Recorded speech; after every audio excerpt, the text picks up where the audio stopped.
Il-fiduċja ġib il-fiduċja u s-suċċess iġib is-suċċess. Kliem il-Prim Ministru mexxej Laburista Robert Abela f'diskors li jagħmel f'attività politika f'Haddingli li fiha semma s-suċċessi li kompla jagħmel pajjiżna f'setturi waqsma differenti. F'messaġġ ċar li wassal b'mod speċjali lill-investituri, il-Prim Ministru qal li l-Gvern se jibqa' jappoġġja bis-saħħa lil dawk li għandhom proġetti u idejat għal pajjiżna. Lill-investituri mbagħad iżda mibbarra li nfassal da' 3 prinċipji, da' 3 pilastri, nibqa' nibatilhom messaġġ wieħed u konsistenti. Ejjew għandna bi proġetti illi huma b'saħħithom minn għandna se ssibu appoġġ qawwi. Ejjew bi proġetti illi jħadnu din il-viżjoni mġedda u se nkunu aħna li ngħinukom għat-triq kollha li twettquhom u tagħmluhom realtà. Robert Abela semma wkoll kif l-aħħar jiem tkellem mal-imsieħba soċjali fuq it-3 pilastri importanti fil-viżjoni ekonomika tal-pajjiż. Viżjoni ekonomika li trid teħodna lejn prosperità ġdida b'ekonomija bbażata fuq il-ħiliet it-tranzizzjoni lejn ekonomija aktar ekoloġika u li nibqgħu niddiversifikaw. Dr. Abela qal li Malta se tibqa' tiftaħ il-bieb għal dawn in-nies l-idejat u l-proġetti tagħhom li ċertament se jollu livell tal-prodott għal Maltin u għat-turisti.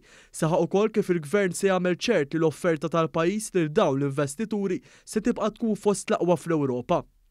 Pajjiżna se jibqa' id-dar naturali u l-post naturali fejn investitur iħoss illi jista' jmexxi l-proġetti tiegħu. Nagħmlu dan ma tgħiduli għaliex dan l-isforz kollu.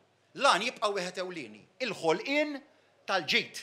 Ġid imbagħad li rridu naraw illi nqasmuh b'mod ugwali kemm jista' jkun mal-poplu.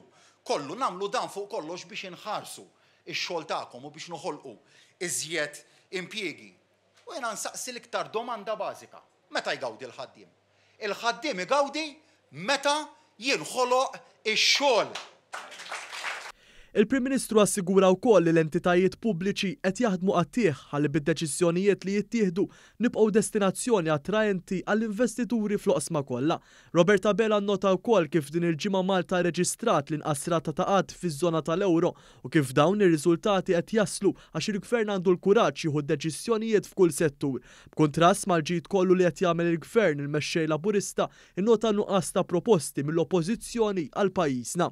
Tara oppożizzjoni u kienu rappreżentati mid-diversi frijat tagħhom illi filli jibdew jitkellmu pożittiv, f'daqqa waħda jaqilbu negattiv u jkomplu fuq in-negattiv u jispiċċaw fuq in-negattiv, però ħaġa waħda ma tismax minn għandhom.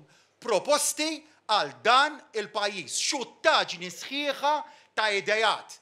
Intant fil-waqt li sostna li l-Gvern se jibqa' jwettaq ir-riformi meħtieġa, il-Prim Ministru nnota wkoll li din il-ġimgħa ġie kkonfermat li fl-ewwel kwart tas-sena l-ekonomija ta' Malta kibret b'2.5 ta' dak li kibret l-ekonomija tal-Unjoni Ewropea.